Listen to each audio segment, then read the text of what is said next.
We so easily slip into our default thought patterns, which say, oh, I don't like doing the dishes. And there are always so many of them. And it's never going to be finished. And as soon as I do them, it's going to be lunchtime and there'll be more dishes. So why do it now? I might as well wait till after lunch. And then there's so many dishes that you're like, I'm going to need an hour to do those dishes that I don't have an hour right now. So I'm just going to have to wait. And the way we approach the housework to be done makes the work a slog. We tend to think that the work itself is a slog, when really the thing that's making it a slog is ourselves. It's our thinking about it. It's the story that we're telling ourselves.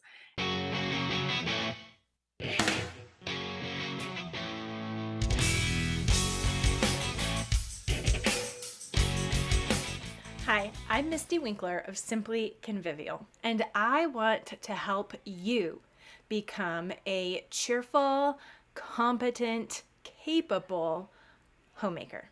Inside my community, Convivial Circle, we have courses, chats, live sessions, and more that help us stay engaged with our work and expand our capacity for faithfulness and fruitfulness at home. One of the things that we do in our community every year is baby step bingo.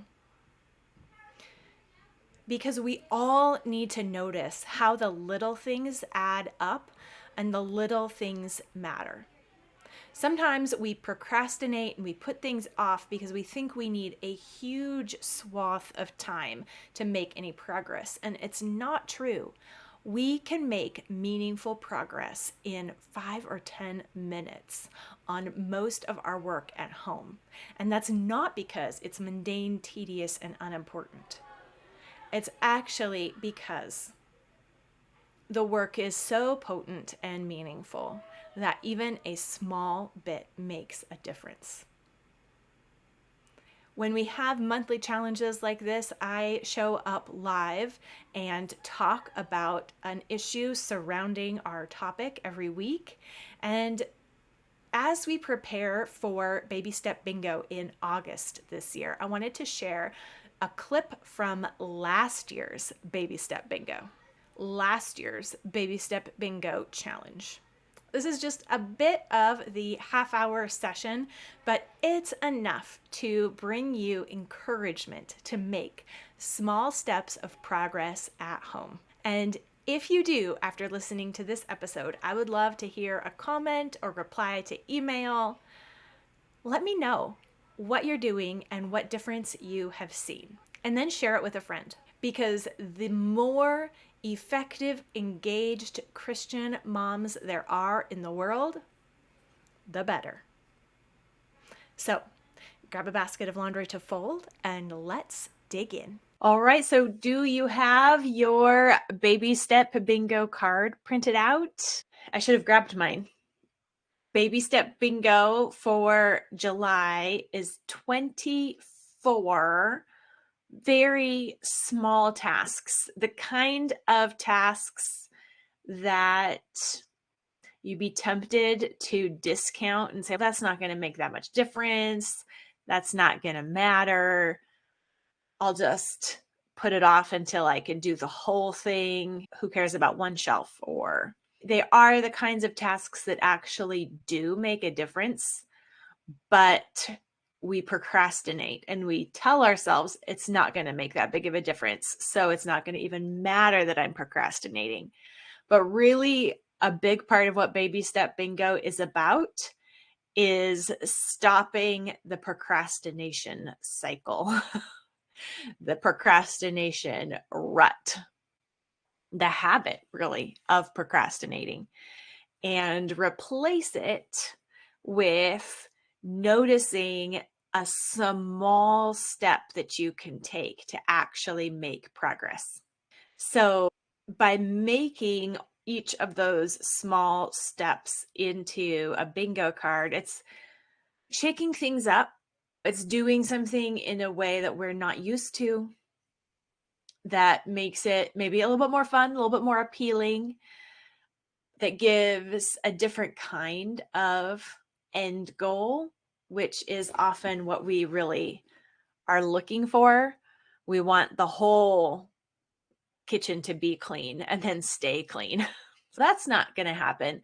But you can do each thing on the bingo card and cross it off with a big X or color the whole square in.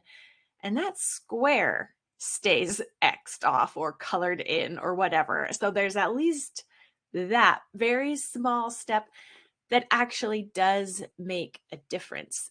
And I know last year, one of the things people kept saying as we were doing it was that just getting one done made them want to do another. And that's how we build momentum. Often starting is the hardest part. And just by having a small step that we realize, okay, I have 5 minutes, I actually can just do that and I'll get an X. I'll get one square marked off. And that's progress. I can see that on my board. And so I'm just going to take it. And you do it and you're like, actually, that wasn't so bad. I wonder if there's something else here I can do. Or look at that. If I just do this one right here, I actually get a bingo. And we kind of access or create, I don't know, more motivation than we realized we had.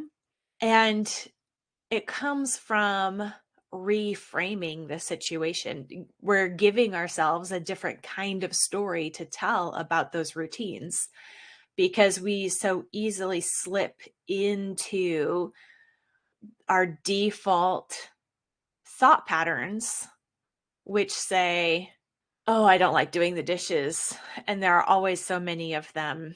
And it's never going to be finished. And as soon as I do them, it's going to be lunchtime and there'll be more dishes. So why do it now? I might as well wait till after lunch. And then there's so many dishes that you're like, I'm going to need an hour to do those dishes that I don't have an hour right now. So I'm just going to have to wait. And the way we approach the housework to be done makes the work a slog. We tend to think that the work itself is a slog when really the thing that's making it a slog is ourselves. It's our thinking about it. It's the story that we're telling ourselves. It's the kind of energy that we are bringing, which is basically zero energy to the task at hand. And so just changing things up in a totally different way, like instead of listing the tasks, putting it on a bingo card and drawing an X through it, it's not that, it doesn't seem like a significant difference, but it works because it shakes us up out of our habitual responses and our habitual story. And it gives us a new way to look at those tasks and a different kind of a reason than we're used to for doing them. And so then we just do them. And then the story that we are able to tell ourselves as we practice is a better story. It's a story that helps us take action, that sees that the small steps do matter and they do add up. And it's actually fun to get on a roll with things. And so then that just shifts our perspective and allows us to get started, gain momentum by reframing the normal chores into a game. As you break things down into baby steps, or as you look at the bingo card, you want to stop any thoughts along those lines and ask yourself, why not? Why not do it? It's just like taking almost the same question and flipping it on its head, because when we procrastinate or avoid our work by demeaning it, by saying, oh, it's not really important, it doesn't really matter, it's not really going to count, then we're asking, why do it? Which There are valid answers to that, but usually when we're in that mode, we don't really want to hear why. But that's the basic question that we're asking ourselves in those moments is, why bother? Why? And if we just flip it on its head and look at those tasks and say, why not? Which one of these is not a big deal? Do that. And then you're moving and you're working, you're doing something, getting something done. And that's satisfying.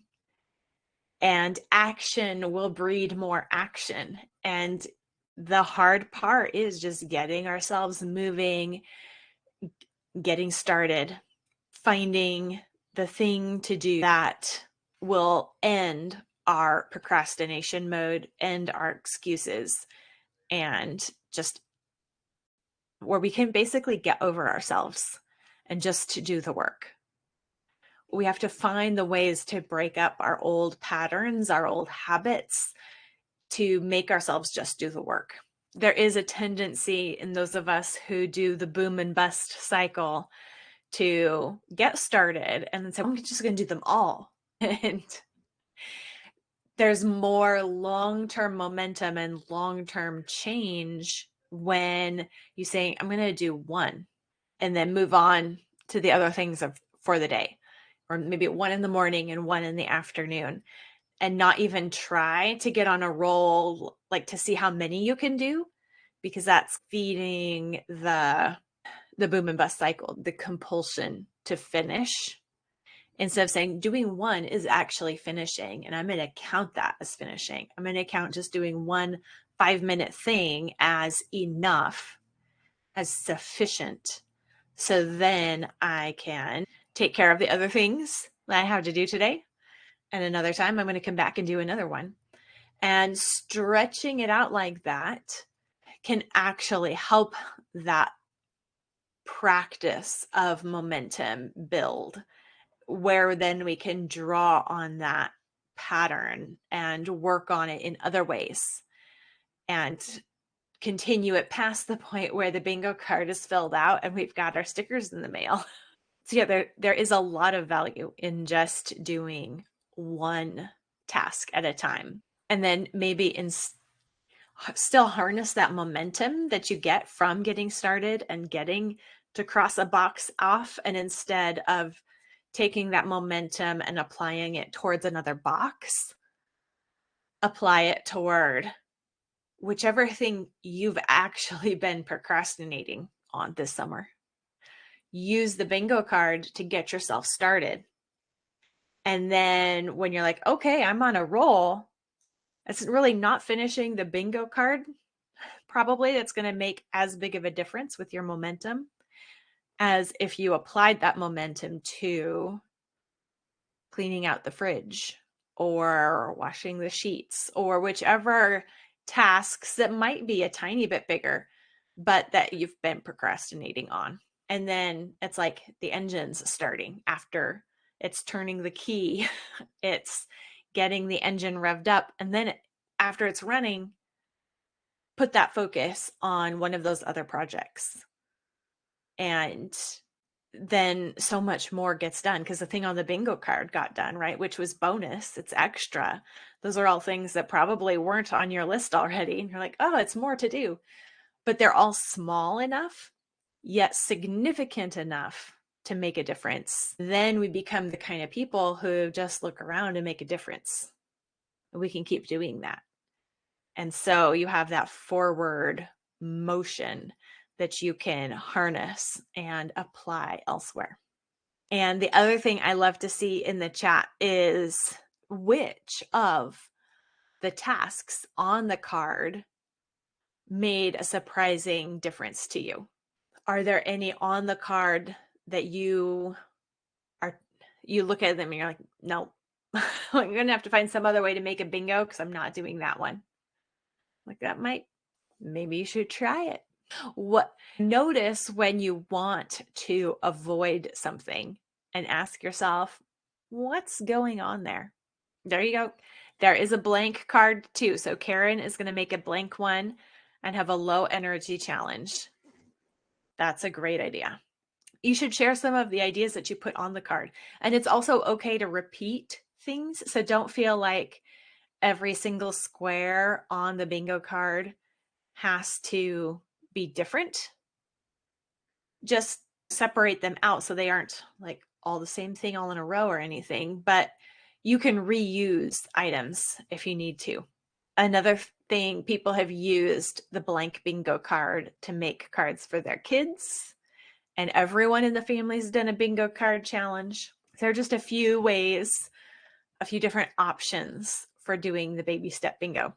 And share about how you're using it, how you're approaching it, what you're noticing as you do it in the monthly topic chat. And I will see you next week. And I look forward to hearing about your progress and hearing about it in the chat group. So thanks, everyone. Bye. Want to be involved in weekly pep talks like this? In completing simple, fun challenges that really make a visible difference in your home and in your attitude? Then you want to be a part of Convivial Circle. Join us for 2024's Baby Step Bingo starting August 1st. Yes, there are opportunities for prizes like stickers and bookmarks for everyone who gets a blackout.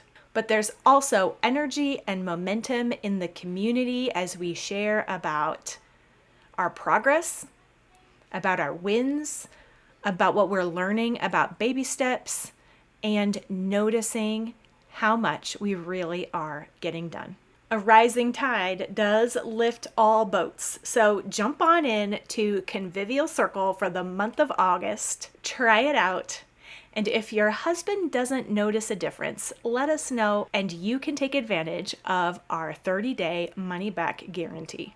And no matter what, every day, let's repent, rejoice, repeat.